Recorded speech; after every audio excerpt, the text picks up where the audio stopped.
Devi Kali, because we have Kali Puja coming up, depending, time frame, third or fourth, wherever you are. And it is indeed a very, very special festival because it is the awakening of the Kundalini. Now, before we delve into the symbology of Kali, I would like to tell you that Kali is the first Mahavidya, okay? And she is known as Moksha Vidya or Jnana Vidya. She's actually not a normal Vidya, she's a Mahavidya. Okay, so her secrets are deeper than any other, right? She's black, so black immediately means there's something hidden, there's something secret. Okay, now the thing about Dasamahavidyas, I have to explain Dasamahavidyas before I move into Kali, because I need to set the stage for you to understand the importance, the power, and the meaning of Dasamahavidyas. Now, in many places, I've seen that people think Kali is some kind of demon because of her tongue lolling forward, because of her unconventional form. But nothing could be further from the truth, and I will explain to you why I think that. Now, let's understand that Dasamahavidyas are advocates for female supremacy. As ridiculous as it sounds, because female supremacy is right now a subgenre of female supremacy, but the Dasha Mahavidya actually advocate this female supremacy. Okay, now within them, each and every one of them, you find the glorification of the feminine energy, the feminine ojas of power or urja. We understand that they are not your conventional people, they are not your conventional deities. They are extremely volatile, because that is what the imagery suggests to our mind. So when you think about the Dasamahavidyas, Kali, Tara, Soroshi or Tripura Sundari, Bhairavi, Kali, Tara, Bhairavi, Bhuvaneshwari, then Bhairavi, and then Chinnamasta, Bagala, Dhumavati Bagala, and Matangi and Kamala. Right? So these are the 10 points through which we can understand and learn about the primordial feminine. Right? So now when you look at these intensely feminine forms, if you type Kali, Tara, if you look at them, then you will notice that there is no husband with them per se. They may have a Bhairav attached to them, but the Mahavidyas are extremely different to the other deities, like other devis, like for instance Parvati, for instance Lakshmi, Saraswati. They're consorts of these gods. But when it comes to the Dasamahavidya, you realize that these stand as fierce, feminine, independent forms. Right? Kali dances on the chest of Shiva. Right? That is a completely different story, which I have explained in many of my videos. So please check them out. Now the thing with them is that these Mahavidyas, no husband is giving them their identity. Their identity comes from themselves. This is the first reason why they are advocates of female supremacy, or radical feminine outlook. Right? So they create their own identities. When you look at any of the Dasamahavidyas, they create their own identities, okay? And sometimes they express as anti-models. Okay, society expects a certain role from women, and when we look at Dasamahavidyas, we see that they are a sort of anti-model for the feminine archetype, right? Now, they are nothing like your typical submissive Eve, right? That Eve is like created from the rib of Adam, right? And they are primordial. These Mahavidyas, these feminine forms, they are like Lilith in a way. But Lilith has of course been demonized and has been called a child-eating demoness. which is again a complete misrepresentation and complete lies, patriarchal lies that we have been fed for millennia. Okay, now, but they are not demonic. Please understand that. None of the Mahavidyas are demonic, right? And neither is Lilith. So, although a lot of people understand Lilith as demonic, Lilith is not a demon. Lilith is not demonic. Lilith is not a submissive feminine energy, a feminine energy that is not submissive, that is dominant, right?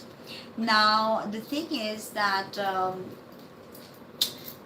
whether you talk about Kali, whether you talk about Tara did something very interesting. She breastfed Shiva to calm him down, which again I have made a video on facts about Tara. You can check that out. So this is a very interesting story how she actually, breastfeeds Shiva to calm him down. So when you look at all these women, they sort of these feminine goddesses, these female goddesses, that you realize that they are intensely feminine, right? And their power does not come from some masculine patriarchal authority, right? Now they reject all authority, the Mahavidyas. Okay, they reject all authority. They do not succumb to dominance, right? This energy, that's why, invoking the DASAMAHAVIDYAS gives you a sort of a fierce feminine force. You could be a male. Many of the old age tantrics were male. Many were female, but the females were always hidden. Now, essentially, they aggressively overpower male dominance, right? Which is why, we also hear that there's so much of, black magic and all of these Vashikaran and all of this is used with the help of these energies, these primordial energies. But that's again a distortion of who they really are. That's again looking at them through a patriarchal lens, right? So now the thing with them is that they devour the male ego, be it Bagalamukhi, who holds the tongue of the demon, the tongues of the two demons, and she stambhans them, or she stuns them, or whether you talk about Tara, who breastfeeds Shiva, or whether you talk about Kali, who dances on the chest of Shiva, in a sense, they aggressively overpower and overthrow the male ego or the male dominance, right? And this is what happens when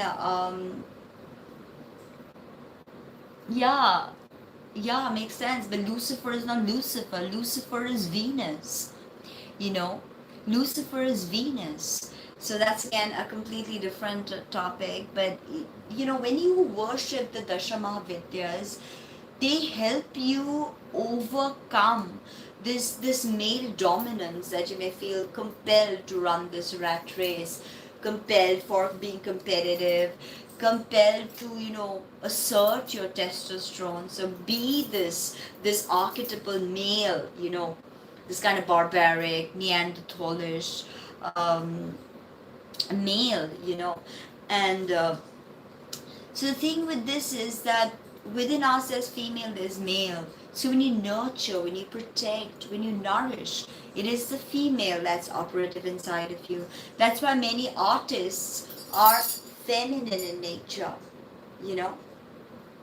So this is something we have to think about. Now, they devour that male ego within us, right? So if somebody is full of ego, and women can be full of this male ego that patriarchy has taught us. We're so thumbed down. We are so, if we look nice, then we are trying to impress someone. If we look ugly, then we are not taking care of ourselves. If we have, if we lose weight, then we are too thin. If we put on weight, then we're too fat. We're always being judged, that the male gaze that women have had to live with, Because whenever you go out, it's always like, oh my God, I'm going to be judged. Not that females don't gaze, but the male gaze is something feminists of the 21st century are well aware of. Okay, the male gaze. So when you worship the Dasamahavidyas, the ego inside is also devoured by the Devi, the ego inside of you, telling you are the best, you know how to deal with it. You don't need to nurture. You need to, assert your dominance. You need to assert your power. This is the male ego within us that the goddess devours. Now, often full of contradictions. The Mahavidyas are full of contradictions. These depictions appear from the space of intuition. When the ancient tantrics, when they decided on this, the imagery of the Dasamahavidyas, it did not come from a place of dry logic. It came from a place of intuition, a sacred space of intuition, right? And you cannot, I understand or introspect on the Mahavidyas with left-brained rational thought, because this is a different space, completely a different understanding, right? Now, Tantra is about the world as it is, not as it should be, whereas the Vedanta is more about what the world should be, but not what it is. But what do we live? In a world that it just is. It is the way it is, right? So the thing with the Mahavidyas is they assert a sort of female dominance, of female supremacy, by subjugating the male ego. So the male ego is so vast that the male ego will go and destroy the world, devour the world, rape the world, plunder the world. So in a sense that surrendering to this feminine power can nullify some of that toxic masculinity inside, right? Because it subverts your understanding of the world, of how systems operate. Now their femininity of these Mahavidyas and Vidyas and Siddha-Vidyas is often wrathful emanations of the goddess, often rebellious, wrathful, and they do things the way they do things in a way that threatens the male ego. The male ego thinks that women are just childbearing, their place is in the kitchen, blah blah blah, right? You know it. You know what I'm talking about. Whether you're a man or a woman, you know what I'm talking about, right? So it is essentially by appearing so rebellious, by appearing so wrathful, that is a way that they threaten the status quo, the male dominance. The male decides whether we are allowed abortions.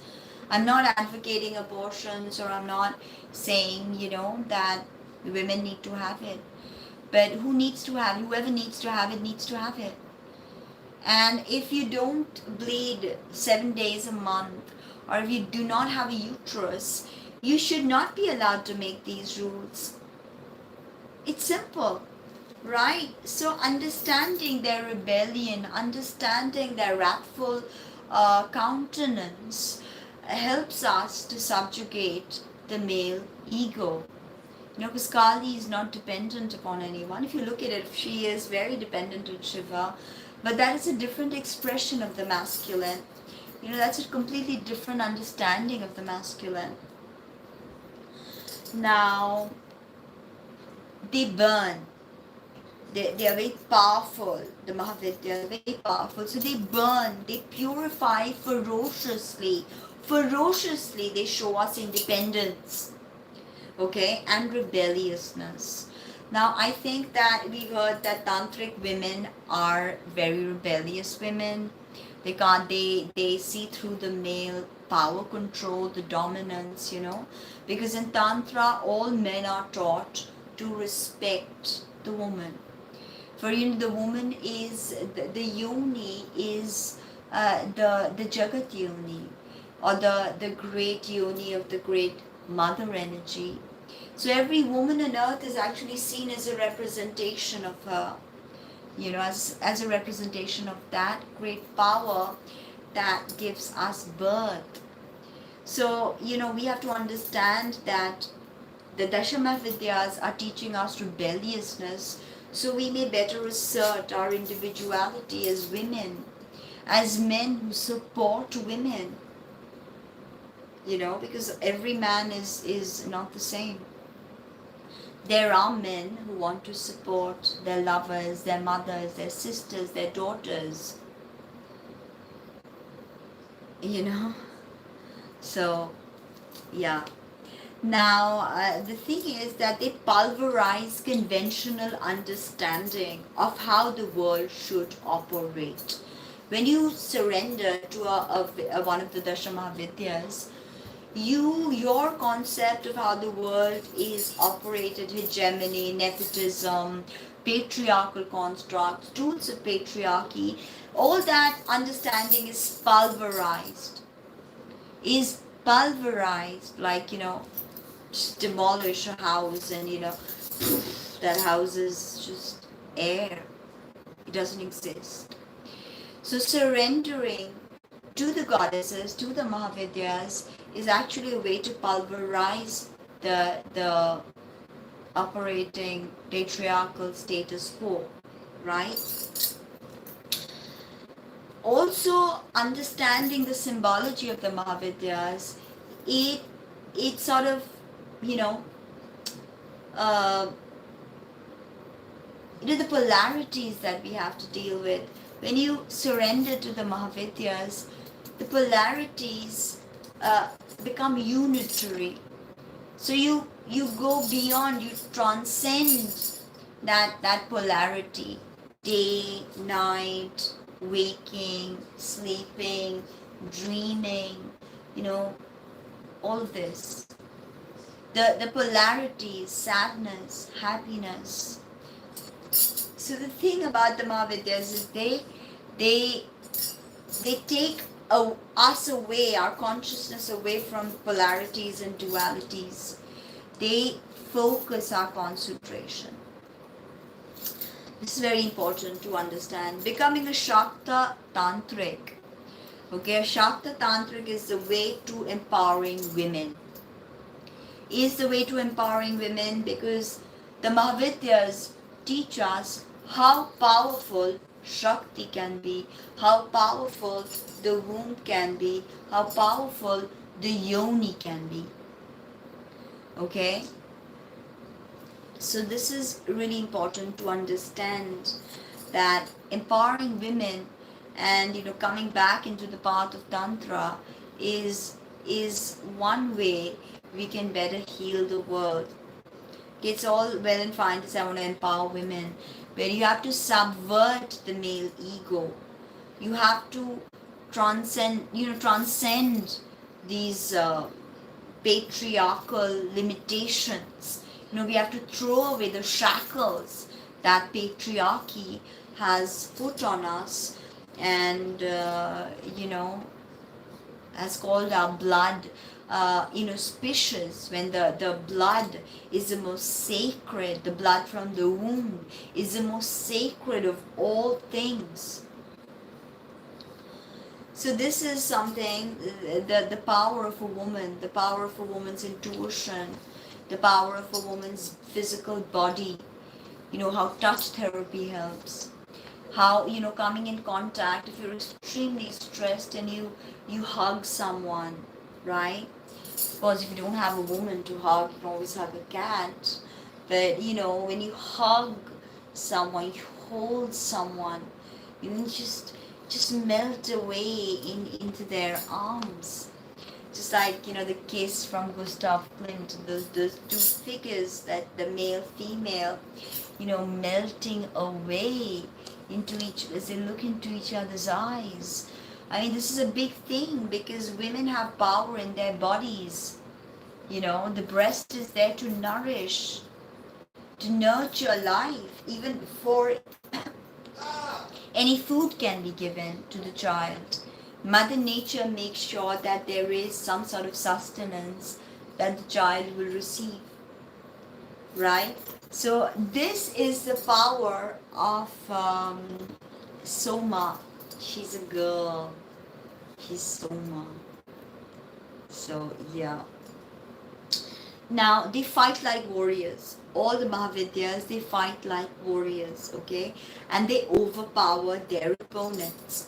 For instance, when Kali had to take down the demon Raktabija, right? And Raktabija, like if you cut off if you even let out a little blood drop, then Raktabija would, like 4 Raktabijas, 10 Raktabijas would come from that one drop of blood. So I've explained Raktabija and his signification in another of my Kali video. So check it out. Just check out my Kali playlist. So when Kali devoured all the demons, and then she had this kind of bloodlust, right? This kind of bloodlust that she wanted to devour all of creation. That is when Shiva laid down in front of her, and by mistake she stood on his chest, and she realized that, oh my God, this is my husband. That's why, the tongue that comes out. She's like, oh my God, almost embarrassed. Many symbolisms behind the tongue, but almost like, oh my God, and she stops this bloodlust to devour the creation that emanated from her. So, whether you talk about Bagala and how she uses Stambhan power to, destroy the 2 demons, whether you talk about Dhumavati's smoky power, each and every Mahavidya paralyzes the enemy, overpowers the enemy by some power or the other. Okay? Now, these Mahavidyas are truly unique. Truly unique. Never will you find such an interesting ensemble of goddesses. Okay, very interesting. And they appear bizarre. No, please, you have to study for your exam. And for your exam, you need to chant Aim, Aim, Aim. Do Om, Aim, Aim, Aim. I also taught you guys that ultimate mantra of Matangi. Aim, Vada, Vada, Vagvadini, Aim. So Aim, Vada, Vada, Vagvadini, Aim. You just do this 3 times. And Aim, very powerful for you. Aim is also Tara beach, Matangi beach, Saraswati beach. Okay, now as I said, these Dasamahavidyas, they appear completely bizarre to the uninitiated, to someone who's not initiated in Tantra, in its symbology, in its practice. They appear bizarre, demonic even, right? They have fierce forms, right? I told you, wrathful, fierce forms. And they do not cater, just chant Aim, Aim, Aim. If it is for someone like a son or a brother or someone, then or daughter, then just take intention and chant Aim, Aim, Aim. Okay? As I was saying, that they do not cater to the male gaze. The male gaze has a certain, understanding of what is beautiful, because we've been taught what is beautiful, right? Small waist, big breasts, slim, in many parts of the world, fair skin, big eyes, big lips. That's why women are going on injecting all of that Botox in their lips, pouty lips, sharp nose. We are told what is attractive, right? We are taught what is attractive. Now the Dasamahavidyas, they do not appease the male gaze. Okay, they do not appease the male gaze, so that's something. Now, sharp, penetrative, agitating minds they have. All the Mahavidyas, very sharp and penetrative and agitating. Somehow something agitating about Chinnamasta when she severs her own head. And then you look at Chinnamasta and then you're like, oh my god, why has she cut off her own head? It is because life comes from her, and by cutting off her own head, she feeds her two attendants, Jaya and Vijaya. Thereby she becomes the primordial mother who feeds life again. So from her, through her she feeds life. So that blood actually has, the three bits of blood that come out, it actually, the three streams. It's also actually symbolic of Ira, Pingala and Sushumna Nadis. But that's a huge different discussion. So they agitate us, right? They agitate us, and they have shocking behaviors. For instance, which wife, would stand on a husband's chest, right? It's a shocking thing. Or which wife would breastfeed a husband? That's also a shocking thing for conventional society. Not to mention that things do happen, stuff like that does happen, but it's not normal, right? It's not normal in the sense, when we think of what's normal, we usually think of missionary as being normal, right? Well, this is not normal. Or what Tantra teaches us, Viparit Methun, right? Woman on top. In fact, Lilith was ostracized from heaven, or wherever they were, paradise. Sorry, not heaven, paradise. Lilith was ostracized from paradise because she refused missionary. She wanted to do Viparit Methun, which is woman on top. So, when you think of like the Dasamahavidyas and their behavior, you think of that as odd, rather shocking, rather like strange. Who does that, right? So, actually it was Tara's breast milk that nullified Shiva's poison. When he drank the halahal, it was literally her breast milk that saved him. So, their behaviors, it doesn't make sense in the conventional, normal way. And they appear destructive to anybody, especially Dakshinachari people who don't want to look at the deep symbolism. It's like it's destructive almost, their behavior, right? Why would Kali why would she go through a bloodlust? Why would she want to devour all of creation? Why would Shiva have to lie before her so she climbs on top of him and stops? Doesn't make sense. It's destructive to some, but it's really not. Because behind all of this, there is a deeper symbology. Yes. So, there's a deeper symbology at play here. Right? You have to look deep. You have to break the ciphers, right? Now, they remove us from safe, polite society that keeps us tied to the samsara.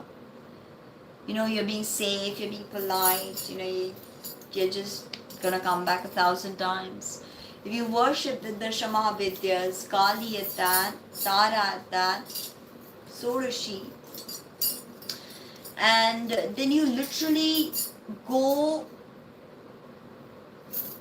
you sort of understand unconventional wisdom, not just conventional wisdom of what is auspicious, what is not auspicious, what is sacred, what is beautiful. You go beyond all of this, right? You look at things more deeply, right? So our bonds with samsara sort of also start to fade away. Things that keep us tied down, things that keep us from achieving moksha. all of those things slowly, fall away from us. So we see the clear picture, we see through the simulation. We take the blue pill. You take the blue pill, you wake up in bed, you take the red pill, and I show you how deep the rabbit hole goes, right? Or was it the red pill? No, it was the blue pill or the red pill. Who remembers what Morpheus told Neo? You take the blue pill and you wake up in bed, and you take the red pill, and I show you how deep the rabbit hole goes. So when you worship conventional devatas, and you practice Dakshinachara, which is not bad, but then you are literally, being tied down to society, its traditions, its conventions, its mores. But when you worship the Dasamahavidyas, you go beyond all of this. These restrictions, this kind of energy, it changes for you. So that's something that the Dasamahavidyas teach us. They make us question things. Okay, question things.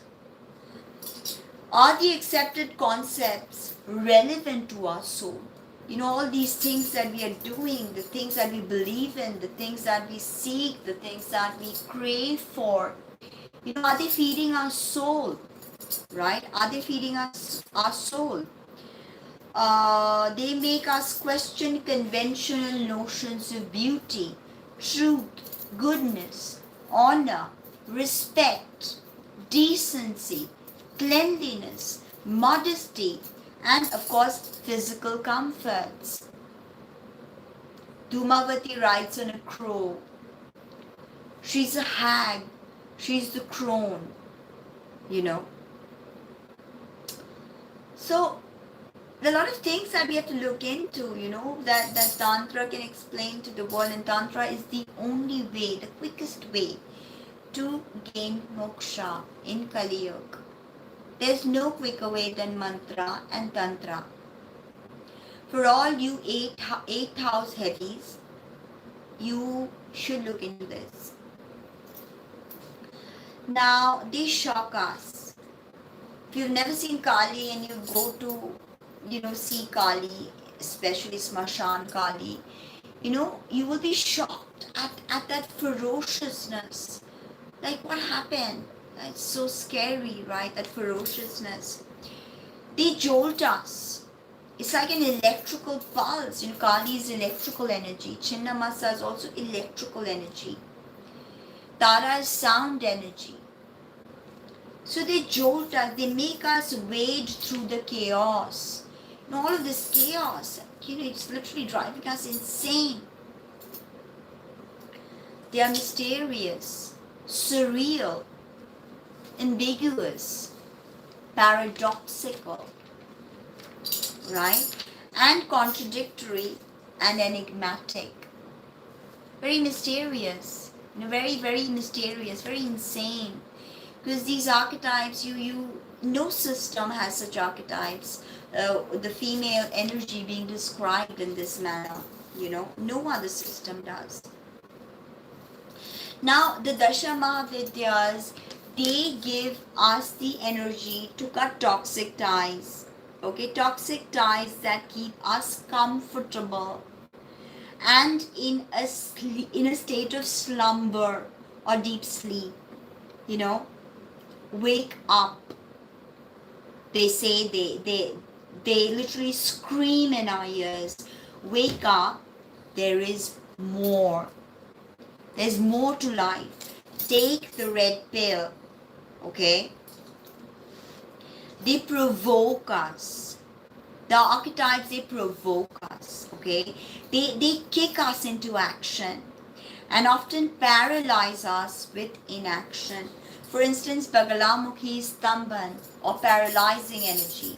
So Bagalamukhi, the sadhak can not only, the beginning, he will feel her energy, he will feel Stamban, he or she will feel the paralysis.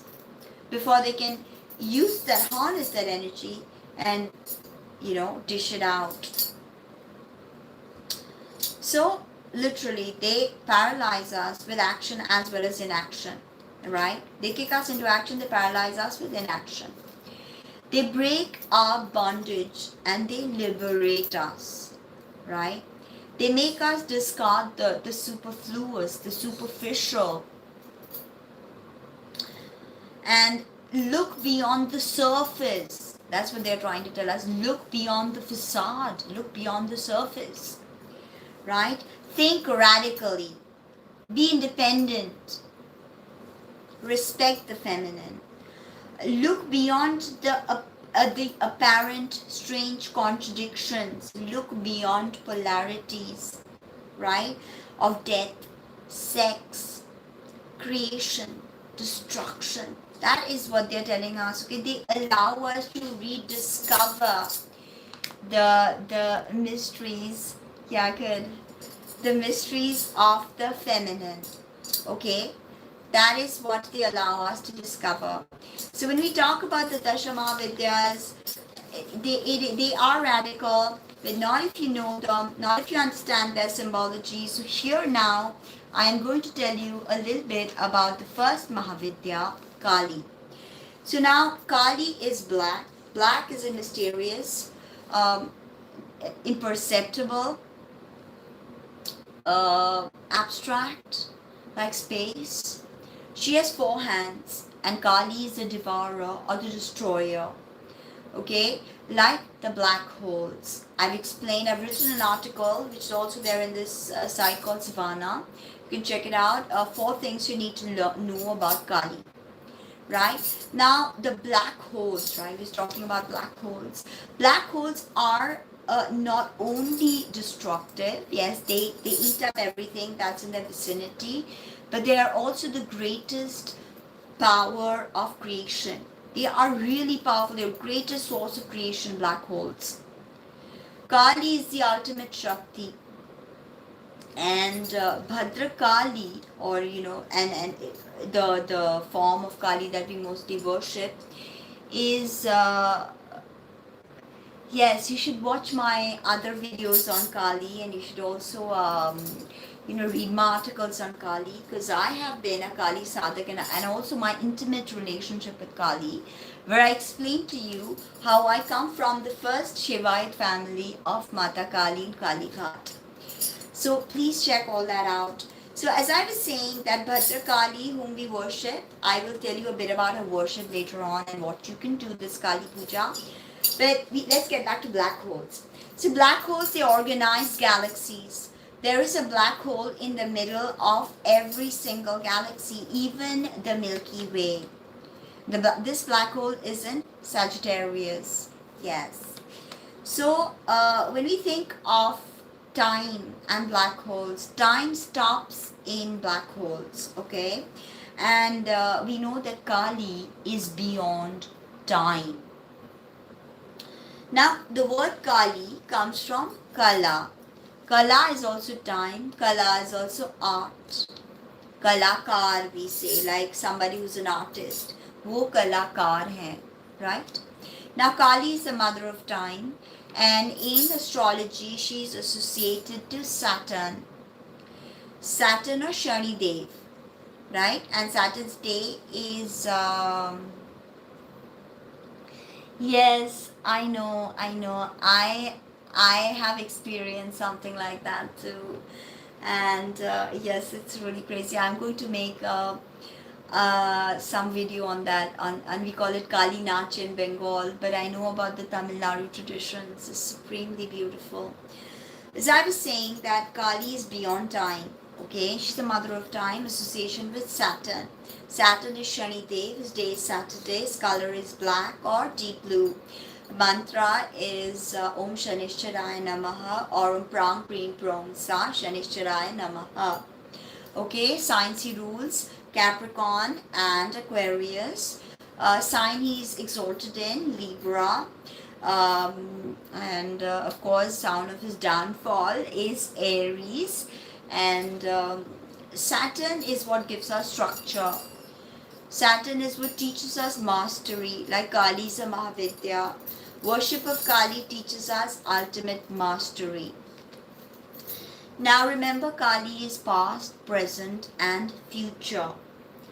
Now she's dark because she's a symbol of Nirguna Brahman or formless God. We have Shaguna Brahman and Nirguna Brahman. So Shaguna Brahman is God with form. Nirguna Brahman is God without form or formless. Right? So in Bengali we have this song, Tumi Orupo Sharupo Shaguno Nirguno. That means you have a rupa, you have a form, but you are also beyond that form. For you are yeah, I have explained that already in this video. The demon is a signifier of our ego. Demonic nature is when we are full of lust, when we are full of destruction, when we are full of, just that male entitlement and privilege. And the demons are a symbol of that. And Kali devours demons because she devours our ego. She devours the male ego. Now, dark, as I said, form of Nirguna Brahman. She's also an analogy or a symbol of space. Space, deep, dark, abstract space, right? She's unclothed. She's naked, nude, because she is the true essence that can never be veiled. You can never veil the true essence. Okay, so she is primordial. Come as you are, primordial. So remember that. So she's also dark because the womb is dark. She's the mother, the ultimate mother. And also the night is dark. The night is dark, mysterious. She's misunderstood. Okay, Pannalal wrote this song. Rajinikanth sang this song, where Rajinikanth wrote this song, Shama Name Kolum Ko Uthibe. That means the name of Kali will be destroyed. So many places you go in India also, they don't worship Kali. They're scared of having Kali in the house. Yes, I do. So watch my video on Yoni Puja. Why do Yoni Puja? So I talk a lot about that. I also have a video on Kama Sutra, which you can watch. Now, so people fear her, and people misrepresent her. People fear her because of her interesting and bizarre iconography, right? They sensationalize her, right?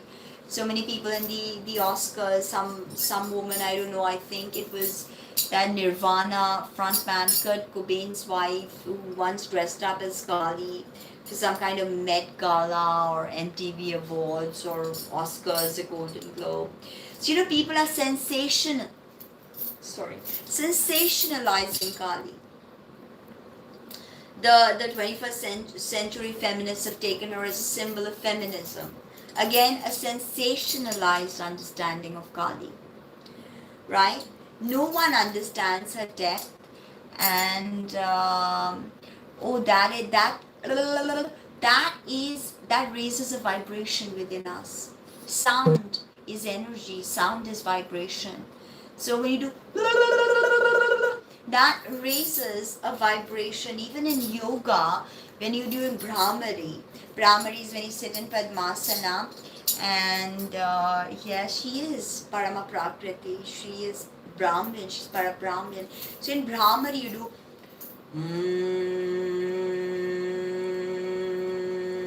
Brahmari is the buzzing of bees. So all these sounds in yoga, in puja padvatis, in puja prayogas, in tantric rituals, whether it be all of these, they create a sonic frequency. Okay, that helps in bringing in her energy. It changes your immediate perceptive understanding. How you perceive reality immediately changes with these sonic frequencies. Thereby the conch changes the frequency, brings in sacred sounds. The indigenous people, they drum and they play that didgeridoo. Why? Because when you do ayahuasca and you're in that sweat room and you're in front of the fire and there's even the indigenous people do all these sounds. In fact, in Africa, there's a tribe that speaks only by the click of the tongue, like. So, all this is, of course, sonic frequencies that arise out of you. That's why words are spelling. When you spell something, you literally create that reality. It's a spell. Anything is Vakya Brahman. Tara is Vakya, is actually a Vakya Brahman. Okay. So that's something. Now they sensationalize her. They don't understand the depth, so they pervert her ideas. Her ideal, okay? That's happens many times. People don't understand her, think she's a deity of black magic. Yes, Devi Suktam, definitely. And people have misrepresented her symbology. You don't understand it. Sacrifice, for instance. Why would people sacrifice an animal? Because the animal was a representation of our id, of our lower self. So when you sacrifice an animal, you sacrifice your lower self. Because animals just eat, sleep, procreate, that's it. You literally sacrifice, devatas used to sacrifice humans. Because when devatas would sacrifice humans, they would sacrifice this ego. So in this time, you don't need to sacrifice animals. If you sacrifice your ego, if you sacrifice your lower self, the job is done. You don't need to sacrifice an animal, literally. That's what I tell everybody, that devatas used to sacrifice humans. Because in again one of Rajinikanth's songs, without Rajinikanth you cannot understand Kali or any of the great primordial mother. He says, Koto devotap koreche puja diye noro boli. That means how many gods have worshipped you, O Devi, by doing the bali or sacrificing humans. Look at us, ego. Oh, full of ego. Oh, I'm the best. Oh, I know it. Oh, I can get it done. I got this car, baby. I got this penthouse. I got that. Look at my Botox. Look at my fake body that I made. So we are so full of ego, narcissism. So understand that Kali is the ultimate purifier. Okay? And she's the beginning and ending of all. The beginning and ending of all. Okay? So she's worshipped in Smarshan. Smarshan Kali, I told you, one of the forms of Kali, a more wrathful, fearful form of Kali. Because the Smarshan is a symbol of impermanence. Ashes to ashes, dust to dust. So when we are in the Smarshan, we see corpses burning all around us. And we realize the transience of life, the temporariness of life. We're here today, we like to wear nice clothes, we like to do our hair, we like to wear some makeup if you like makeup. It can be both male or female to do it. Or we can, put on our best purse, we can go to that nightclub, we can go clubbing, we can go shopping. But it can end any time. There is no guarantee. Today I'm here on YouTube and tomorrow I may be dead. There is literally no guarantee. And the Smarshan, the Shravanal grounds, the cremation grounds teach us that everything is impermanent. Life is impermanent. Nothing is permanent.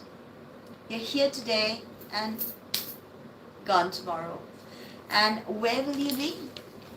Nowhere but in memories. Memories and memories and memories. That's why Kali is worshipped in the Smarshan. That's why we tantrics go to the Smarshan and we sit, in the Smarshan ground. We sit and we surrender to the impermanence. Thank you. Surrender to the impermanence, the transience of life, right? Now, she does not cause death. She does not cause death. She destroys the ego. You know, she destroys the ego. People are like, oh my God, if you worship Kali in the wrong way, it can cause death. No, it can cause the death of your ego. She's after all a mother. She's Jagan Mata. There is no ritual for her. There's nothing you can do that will piss her off so much that she will cause your death. Nothing. Remember that. You know, she appears dangerous, unconventional, iconoclastic, because she's here to destroy your ego and its conventional societal structures. She's the first Vidya, so she's a Mahavidya. She's also known as Gyan Vidya or Moksha Vidya. Kali is the ultimate and the eternal truth mantra. Yeah. Now, she is the deity of Kali Yuga, and there is no other Bhagwan, there is no other Vidya that can take you to moksha as quickly as Kali. She gives Siddhi. There is no other Vidya or no other Devata, who can give you Siddhi without Kali Siddhi. Okay?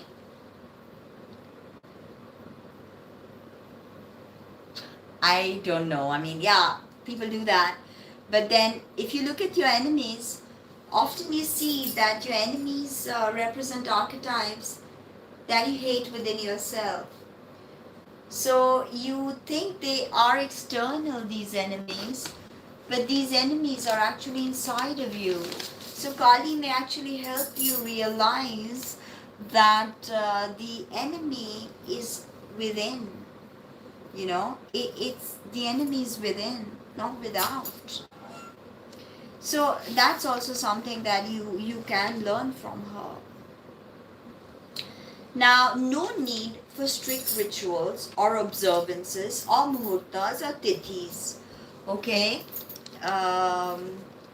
She is Vidya Ragini, and the mantra chant that I'm going to give you gives immediate result. Okay? And sadhak can get anima siddhi, the ashta siddhi, 8 siddhis. She's black. She also represents tamoguna. And if you are intelligent, you will surrender your ego at her feet. Believe me. She's omnipresent. And her ferocious form, I have to get into that.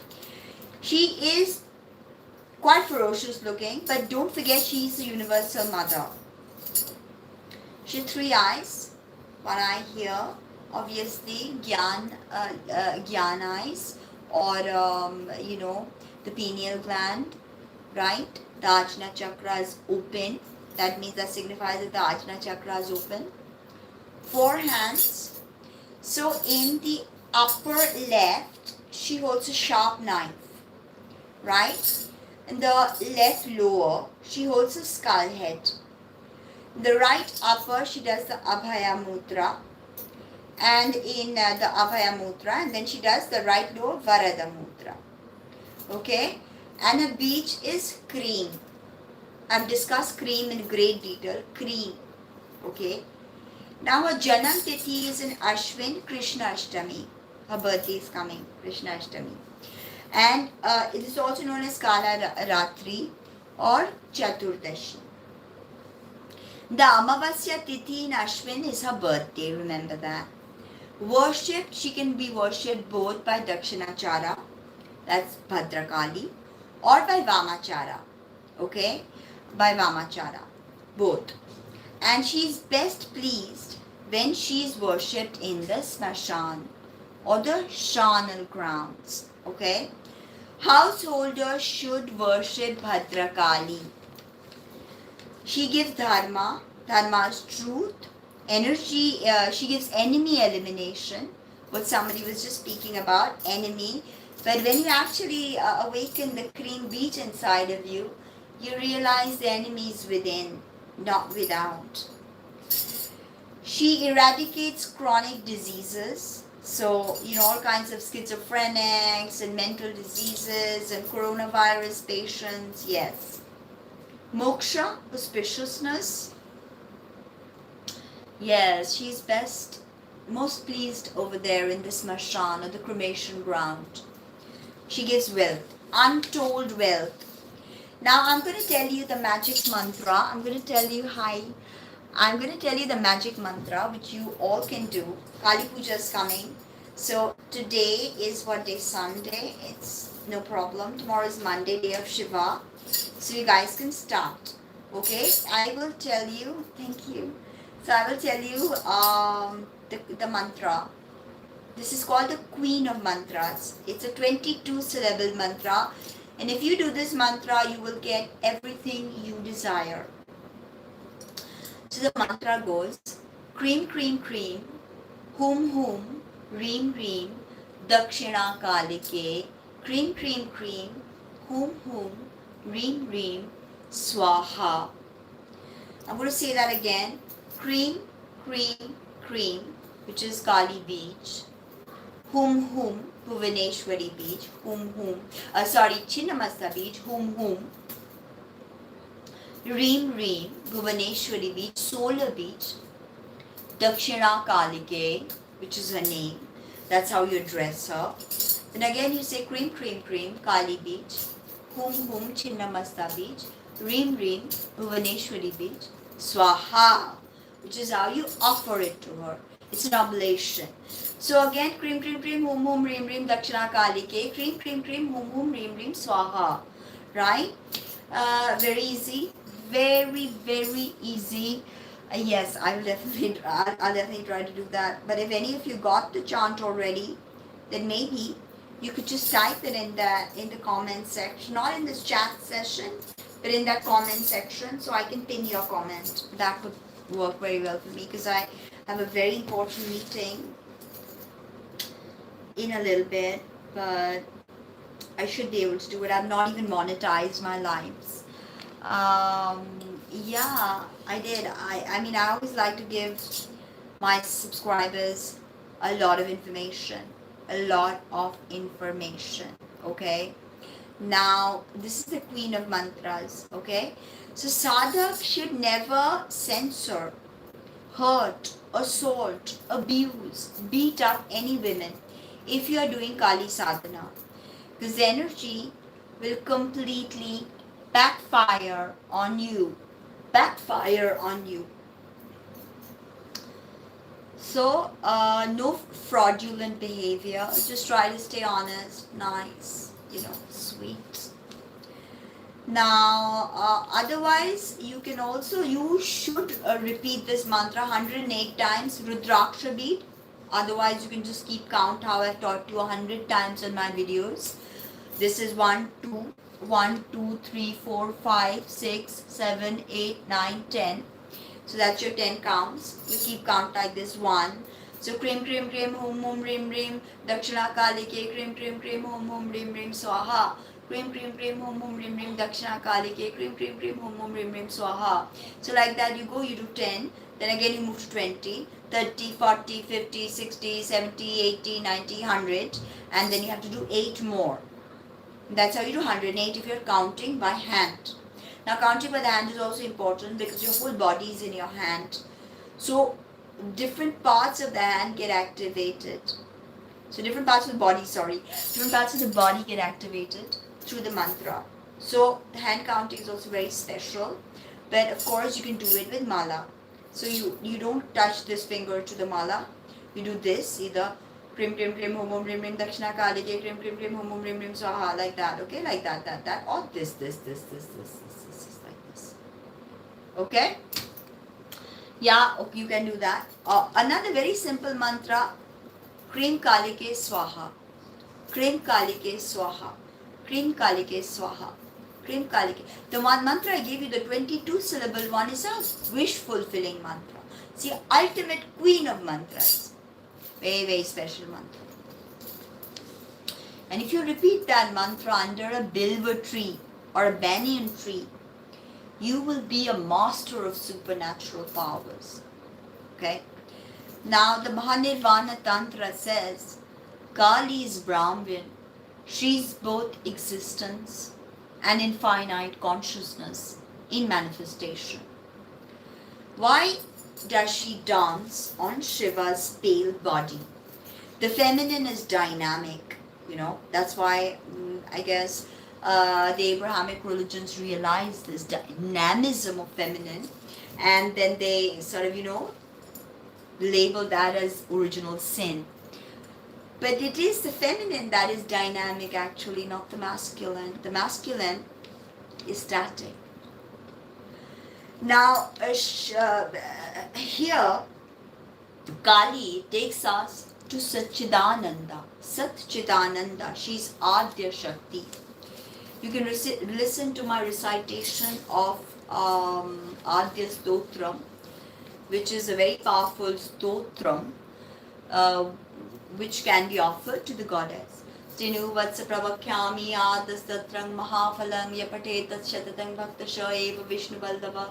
So there also we have Kali Kali, Mahakali, Kalike Parameshwari, Sarvananda Kare Devi Narayani Namastate. Om Mahadevang Mahatmanang Mahajogi Maheshwaram Mahapapa Harang Devang Makaraya Namo Namo. Namo Brahmana Devaya Go Brahmana Hitaya Jagadhitaya Krishnaya Govindaya Namo Namo. So, you can you can listen to my recitation of Adya Stotram. Okay? Then, it's a very, very powerful one. If I start from the beginning, it's really interesting because it says, Shinu vatsa pravakhyami adastatram bhaktasya vishnu mrityu vadi bhayantasya nasti mrityu vadi bhayantasya nasti kinchita kalo yuge. That means mrityu is death, vyadhi is disease, mrityu vadi bhayantasya. So the fear we have of death and disease is destroyed by Adya Shakti. Okay? Ritubadi Bhaktasya Nasti Kinchit Kalo Yuge Aputra Lavate Putra Tripakhang Sravanam Yadi Domasa Vandana Mukti Vipra Praktat Shrutam Yadi Mritu Vacha Yivu Vacha Sharmasham Sravanam Yadi. That means even a dead person can come to life, right? If you recite this for 6 months. So it's like Domasha Vandana Mukti Navkayam Shankati Yuddhe Patana Jama Punat. That means you can go whether you are in the battlefield, whether you are in the seas. If you take her name, you will always be, safe. And then it's a huge shloka that I have already recited with some background music, so you can listen to it, especially during Kali Puja. Very good for you. Okay, now remember, Durga is another form of Kali. Okay, all the goddesses are actually one goddess. It is one abstract power that we cannot know about. We know about her from of course. I don't believe in all these superstitions. She's your mother. I mean, imagine, would you ask me if you could keep your mother's picture, 2 pictures of your mother in your house? No. So she's literally like your mother. Don't be worried, okay? You can, absolutely. Now, so Durga is also a form of Kali. Okay, form of Kali, I told you. And both are known to destroy demons, which is ego. Remember that. Ego. And save the gods from captivity. The gods were all captive. Nobody could do anything. It was the deities who saved us, literally. And so the Devis, Kali and Durga, are known to set up divine order in the universe. Okay, divine order in the universe. Now remember, we each have the good and the bad inside of us. Each of us, right? And both these are fighting, the good and the bad. They fight for supremacy. And it reminds you of the Native American story when The old Native American grandfather tells his grandson that there are two wolves inside of us. One is a good wolf and one is a bad wolf. So the grandson, he asks him that, so who wins? So he says, whichever wolf you feed wins.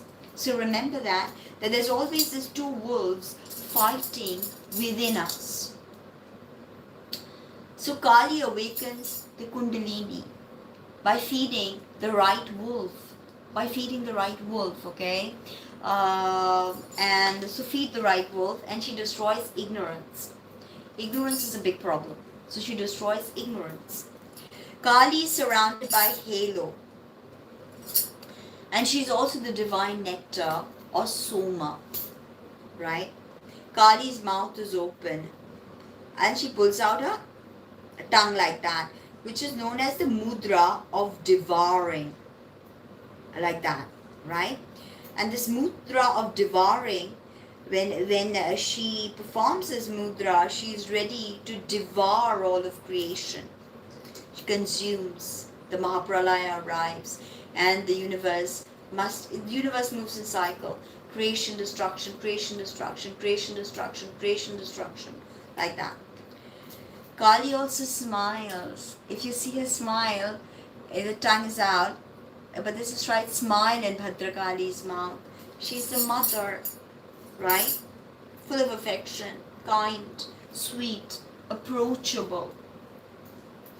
The kharga that she holds cuts all worldly attachments, like all the khargas and the vajras, they cut all the worldly attachments. Hair is open because it signifies infinity. So the hair, you'll see that Tara's hair is in a coiffured bun, whereas Kali's hair is open. So she's that infinite mother matrix, right? What? The supreme power is one, but the supreme power is abstract and cannot be known by everybody. And that power has many manifestations. So the goddesses are different manifestations of that power. And the power is not some old man in the sky or some god in the sky who's a masculine person. The power is actually an amalgamation of masculine and feminine. The masculine is static, the feminine is dynamic. Understand? That's why there's so many goddesses. That's why there are so many different symbolisms of the goddesses. Right? Ramakrishna gained Ashtasiddhi by the worship of Kali. Okay? And she was created to kill Rakta Bija. Remember, I told you Rakta Bija. But after killing him, she literally wouldn't stop devouring the bloodlust because Rakta Bija just multiplied. So Shiva laid in front of her. And this story is so beautiful because this is when she realized that he's there and her tongue came out. So the mudra of devouring can also become like a little embarrassed gesture, like, in India we do that, by the way, especially Bengalis. We tend to do that a lot, like something wrong, Now you must worship Kali in the north, Dakshina Kali. To pacify Shani, we worship Kali. Shani, Dasha, I've made a separate video on that, so check that out. Nakshatras associated to Kali. Pushya Nakshatra, Anuradha Nakshatra, and Uttara Bhadrapada Nakshatra. The Yakshini that is associated with Kali is Mahamadhumati Yakshini. Mahamadhumati Yakshini. And the day that we must pray to Kali is Saturday. And you can wear red, yellow, or black. And the sun and moon are her earrings. Remember that, like this. The sun and the moon are her earrings. So I will end with saying, I couldn't read your comment, but if you get distracted, just watch your breath and all will be fine, just watch your breath. So, Sarva Mangyala Mangyale, Shive Sarvartha Sadhike, Sharanye Trambake Gauri, Narayani Namostute. Om Jayanti Mangala Kali Bhadrakali Kapalini Durga Shiva Shama Dhatri Swaha Swadha Namostute Kali Kali Mahakali Kali Ke Parameshwari Sarvananda Kare Devi Narayani Namostute. That was a bit about the DASAMAHAVIDYAS. If you came in late and you didn't see the beginning, I explain a lot about the DASAMAHAVIDYAS and their, how they subvert the basic understanding, and how they pulverize our societal constructs, how they are absolutely emancipated, they give us liberation, they teach us to think out of the box, they teach us the glorification of the feminine. I mean, which system glorifies the feminine like that except Tantra? Watch my video on Yoni Puja. Watch my video on why Kama Sutra is not just a bunch of crazy positions. What it means, the union of Shiva, Shakti, and the Bij Hasika Frem. Alright? Oh wow, thank you. I do have a lot of 90% of my clients are American. So that is why I, create a lot of this content in English, because my YouTube channel is also watched about 90% by Americans. So all I want to tell the other people from the other side of the world, sides of the world, that please, and the age group is very interesting. The age group that watches me most is 18 to 25. And then comes in 25 to 35, and then 35 to 45. And I really don't get anybody above 55. So I don't know why that is. I'm really grateful to be teaching the youth. It makes me really happy to be a part of your journey, be your mother, be your companion, be your, be whatever you need, because I'm always here for you. And yeah, but it's really nice to be a part of this YouTube community, and it's really interesting. So someday I do plan to go to America, and I was already, of course, and I had a little plan this year, but I did not, I wanted to meet someone there, but I could not make contact with that someone. But in case I do, I already have an offer to go, but I wanted to go and meet that someone. So I mean, it did not really happen, but that's why I think I put my America plans on the back burner for when will you sleep? I don't know. I'm working on a book. I'm releasing a book on Uchishta Ganpati, so I'm sort of like working on that. And I also plan to release real, not just online, but face-to-face Uchishta Ganpati workshops in the south. And I'm very excited about that. Thank you. And I'm very excited about that. And I'm launching my clothing, which I have been working on for like many months now, and in spite of all the setbacks that I've had, I have still kept at it and not let it go. So I'm going to continue working on that, on my clothing line, and almost like about 100 pieces are ready, and this is one of them, by the way. This is one of my designs. And after that, we shall be releasing, I will be modeling and creating. Yes, Uchishta Ganpati does love me. It's very simple: coconut oil, lots of water, and just homemade cream. Actually, I started using this cream by Patanjali, and it kind of suited me, so I kept using it. Patanjali of Ramdev Baba, Patanjali. I think you get Patanjali everywhere in the world. Now I wanted to make another video, and I'm going to be back with that in 5 minutes, although I think it's pretty late, and oh my god, it's 11:30, but I guess not today, but I will be back very shortly. Yes, Om Shrim Yam. Absolutely. And by the way, hello. Best thing to do is about skincare. Om Shrim Yam. You are rice water. Rice water is one of my secrets, guys. Turmeric, rice water, and I also use things like a rose, crushed rose. I use organic forest honey. I use rice water on my face every day. Like after I've cleansed my face and washed my face with a rose-based cleaner, no soap, and then I use rice water and I splash my face, and that rice water is already energized with the mantra Yam Sham Reem Cream Shrim Fat Swaha. Yam Sham Reem Cream Shrim Fat Swaha. If you notice, there are 7 bejas here. Yam Sham Reem Cream Shrim Fat Swaha. So 7 times these 7 beads said on any water, and you can set the intention. You can even visualize what you look like. So Yam Sham Reem Cream Shrim Fat Swaha 7 times on that water, and you can wash your face. And while you're washing your face, you can just chant Om Shrim Yam, Om Shrim Yam, Om Shrim Yam, Om Shrim Yam.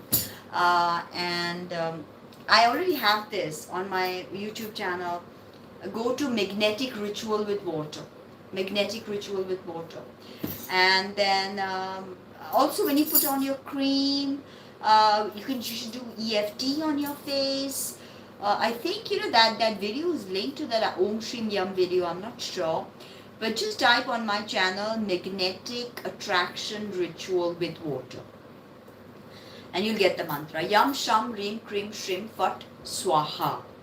And then you 7 times chant on water. You visualize the outcome, what you want to look like, face, skin, hair, all of that. And you just splash water and let that water dry a bit, and then apply your cream. So don't wipe that water, that rice water on which you will chant. Don't wipe that off the face. Just dry that off the face, and don't dry it completely.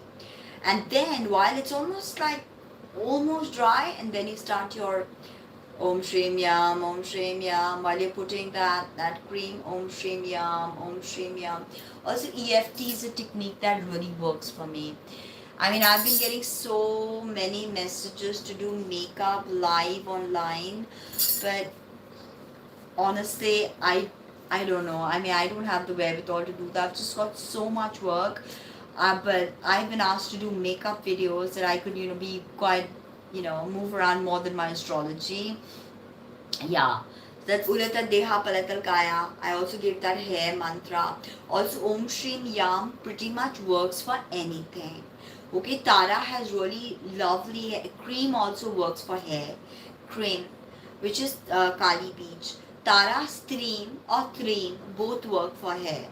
So if you're looking for hair, you can use Om Cream Yum, or just Om Cream Swaha, and you can just